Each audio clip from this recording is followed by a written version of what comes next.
I feel that robotics, especially in startups, is a Mhm. lot of system engineering.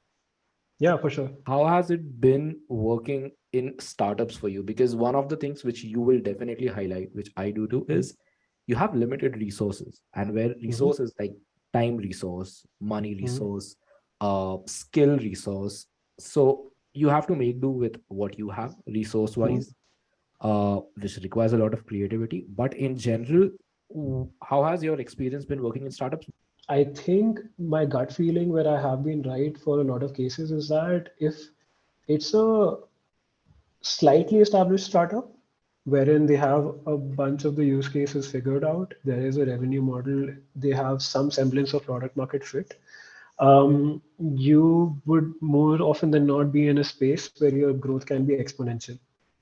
Given 2 years or 3 years at a startup with sound engineering, the rest of the constraints kind of force you to learn how to swim right in the deep end. Basically, I think robotics engineering is more about saying, hey, this is a problem statement, I'll do whatever it takes to solve it, rather than, hey, this is a problem statement, my job is to do only this part of it. That just doesn't work in startup robotics. One thing about uh, robotics which I absolutely love is that you are always doing R&D.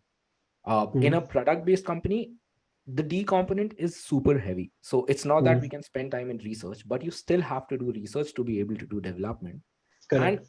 what I felt over time is that each problem statement, although all problem statements are tied together, it's a Mhm. chain towards something you're building, but it's not that things are repetitive. Like you just Mhm. have to figure out a way to solve a problem, and many problems have no explicit solutions out there because the Mhm. problem is so unique that you have to think about the solution, you have to research, you have to be creative. So I actually say that robotics engineering is a very creative job. I think what attracts both of us in the creative sense is that creativity quite often comes out of constraints.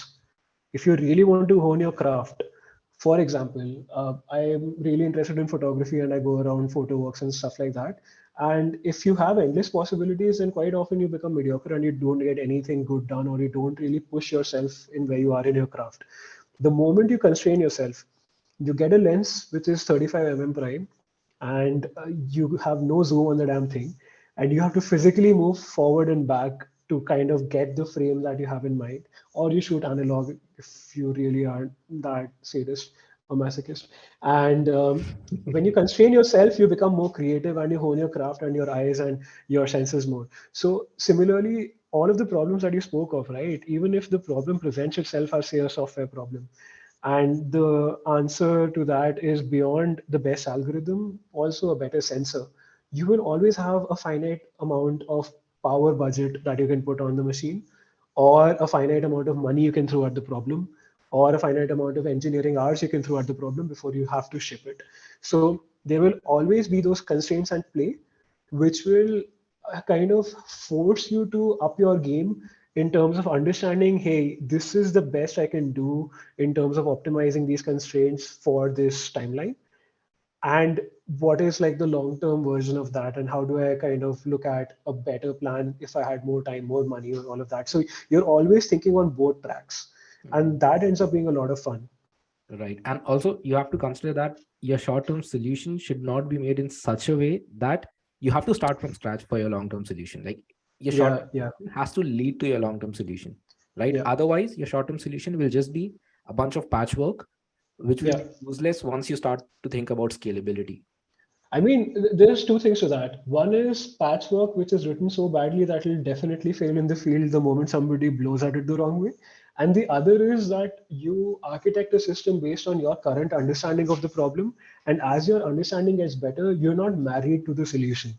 Mhm. You really focus on the problem and you're married to the problem. And as you, because quite often, like any other product, it's a iterative process, right? You don't get perfect system requirements, you don't get perfect customer requirements or technical requirements. So you always are working with information scarcity, and you build whatever you feel is the best way forward. And quite often there's feedback which comes from the field, from your internal customers or external, which help you to iterate. And when that iteration happens, You just have to make sure that you are kind of using this new information to come up with maybe a better architecture than where you left it or what you came up with last time.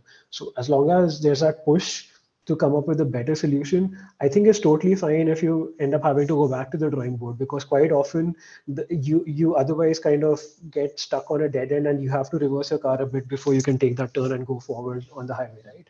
Mhm. So I feel like these are a lot of abstract terms, but this is, I think, what we've both experienced in the Yeah, domain. no, And of course. I mean, progress has to be incremental because we are mm, also supposed to deliver, right? Like we yeah, can't develop forever for forever yeah, and then hit a dead end. Like we need to be yeah, incremental. yeah, And yeah, but also we have to be thoughtful about being incremental because like we know the long-term vision is that the system yeah, has to be like scalable, should do this, yeah, should do that.